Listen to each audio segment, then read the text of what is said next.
I have a pet hedgehog named Zippy, and I shall walk her to town, and each time my foot hits the ground, I shall say boing, boing, boing. I'm a girl! I don't even like the good Monty Python sketches. Welcome to WatchMojoUK, and today we're counting down our picks for the top 10 Monty Python references in TV and movies. Before we begin, we publish new content every day, so be sure to subscribe to our channel and ring the bell to get notified about our latest videos. For this list, we'll be looking at the most interesting and entertaining references and tributes to the Monty Python comedy troupe from TV and film. Number 10. Hey! Wando over Yonder. This animated series follows the titular Wonder in various adventures in space. After being captured by his nemesis, Lord Hater, Wonder tries to distract his foe by making various suggestions for he and his friend Sylvia's intended torment.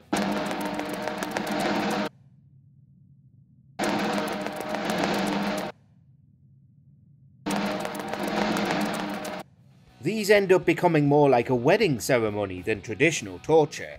However, Hater fails to notify his number 2, Commander Peepers, about the event. Aha! Cue Peepers charging down a hallway, intercut with guards watching him. Much like the scene from Monty Python and the Holy Grail, where Lancelot attacks a wedding, Peepers never seems to get closer, until he suddenly announces his presence with violence. Hey. Number 9. Robot Chicken opening, Monty Python style, Robot Chicken. Robot Chicken loves paying tribute to animation of the past, so it's frankly surprising that it took them until their 10th season for them to do a major Monty Python reference. This opening sequence is done in the style of the openings to Monty Python's Flying Circus, with the stock nerd character imitating the Python character, the It's Man. The animation style then switches to the cutout style popularized by Terry Gilliam of Monty Python, complete with imagery often used in Flying Circus openings, like the giant foot or the Birth of Venus painting. However, it still has a distinctly Robot Chicken flair, with the eponymous chicken featuring prominently and the show's main theme playing instead of the Liberty Bell March. Number 8. Various, Family Guy. Family Guy is arguably this generation's king of random humour, but the show also pays frequent tribute to, and occasionally mocks, rulers of the past, including Monty Python. Sometimes it's through characters, like the long-armed fishy man from The Meaning of Life. I wonder where that fish did go. A fish, a fish, a fishy, oh! Family Guy also did its own tribute to the openings of Monty Python's Flying Circus, specifically the Series 2 version. Monty Python's Family Guy. And then there are jokes they just take directly from Python, like an heiress with a long name. At least they own up to stealing it, though. Davenport, Von Stolen, Monty Python, Ellisworth, Aston Martin, Haverbrook, Ziff, Lauder, Hilton, DuPont, Kincaid, Winslow, Coors, Oviatt, Marlboro, Pembroke, Huffington Bush, Mellon, Sinclair, Mellencamp, Starbucks, Van Dyke, Third, Montgomery, Marriott, Barrington, Chadsworth, Big League Chew, Chesterfield, Kensington, Booth, Bishop, Longbottom, Nottingham, Meisterburger, Burgermeister, Tudor, Habsburg, Rockefeller, Onassis. Number 7. The Bright Side. As good as it gets. Always Look on the Bright Side of Life is a classic Python tune, sung during the finale of Monty Python's Life of Brian. Always look on the bright side of life. It's been covered many times, but surprisingly, few of those occasions have been on screen. One of them is in the romantic dramedy As Good as It Gets. In the film, Melvin is a misanthropic man forced to care for his neighbour's dog. To coax the dog into eating, Melvin plays the song on the piano and sings it, although he doesn't get the lyrics quite right. Always look at the bright side of your life. He also reprises his performance after the dog has left, as he finds that he misses the canine companion. It's not every day you see Jack Nicholson singing a Monty Python song.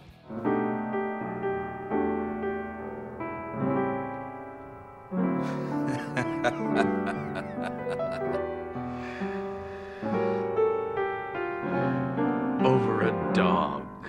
Number 6. Title sequence, Good Omens.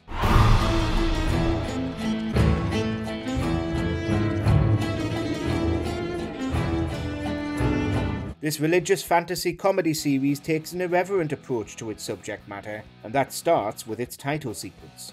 Along with a whimsical tune, the visuals follow the angel and demon protagonists as they march forward towards the impending apocalypse. They're joined by a cavalcade of curious companions and are surrounded by plenty of surreal imagery. While the animation is reportedly created through a combination of various techniques, it takes at least some inspiration from Terry Gilliam's animations in Monty Python productions. And it's no wonder, since Gilliam tried to adapt Good Omens to the screen for years himself.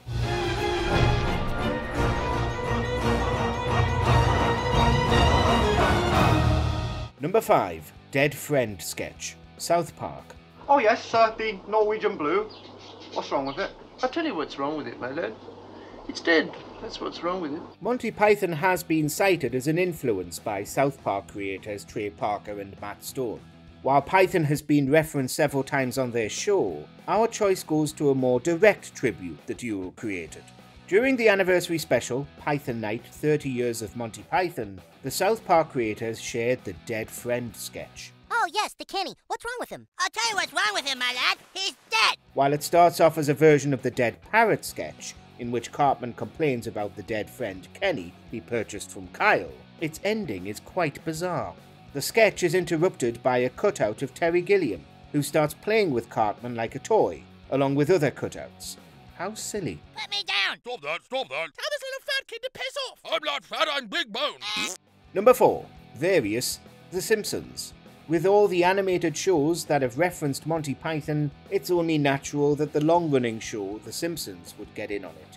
The series' famous couch gags have featured the titular family getting crushed by the famed Python foot several times. In addition, several young men of culture, nerds, directly reference Monty Python and their knowledge of it. And the worst to every Monty Python routine. We are the knights who say...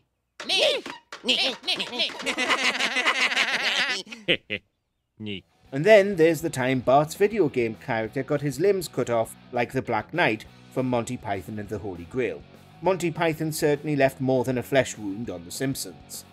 Number 3. The General Synod's Life of Christ, not the 9 o'clock news. And he would have to, for example, work out, does one accept every word in the Bible? In the Sermon on the Mount, did they get it all right when Mark wrote it down 30 years later? Was every word right? Even other comedy sketch shows couldn't escape Python's influence, and perhaps the greatest tribute to them is in Not the 9 o'clock news. In a parody of the infamous debate over the controversial life of Brian, this sketch sees a debate over whether a film about the life of Jesus Christ is in fact a mockery of Monty Python and the comedic messiah John Cleese. Now, Alexander Walker, what did you think of the picture? Well, I was appalled. I actually find it deeply offensive that in a country that is still ostensibly a Python-worshipping country, that a 14-year-old child can actually get in to see this film. There is little enough proper Python around these days. The sketch brilliantly skewers the arguments of Malcolm Muggeridge and Bishop Mervyn Stockwood in the original debate, while also referencing everything from the Dead Parrot sketch to the Spanish Inquisition. Well, I certainly didn't expect the Spanish Inquisition. How unexpected. But we feel that even non-Pythonists can be entertained by this brilliant sketch. And, as they say in The Good Bock, blessed is the cheese shop sketch. Number 2. Walter's Trip, Fringe.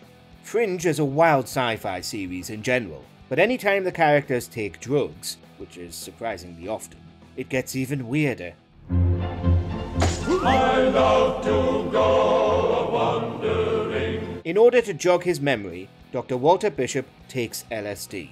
When asked for a password later, we see inside Walter's mind as he goes on a trip inspired by Monty Python animations. Set to the song The Happy Wanderer by Frank Weir, the sequence captures Gilliam's style perfectly, as Walter goes on a strange cutout journey that features some familiar elements, like hands growing into plants, tubes, and the giant foot. Walter finally discovers the password in literal form. Gilliam probably didn't need acid to create his masterpieces of animation, but this is a highly entertaining tribute to his art.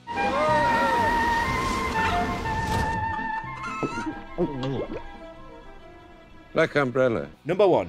Valerian taunting, Game of Thrones.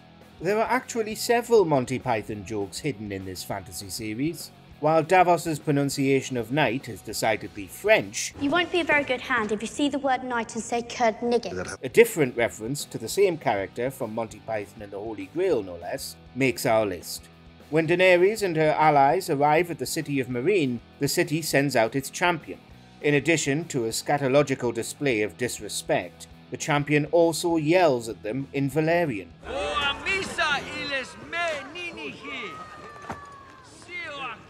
What is he doing? According to the show's linguist, David Peterson, the champion is essentially quoting the French taunting scene from Holy Grail.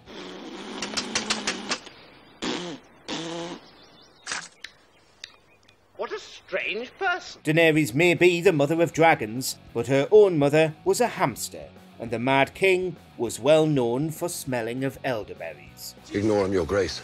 These are meaningless words.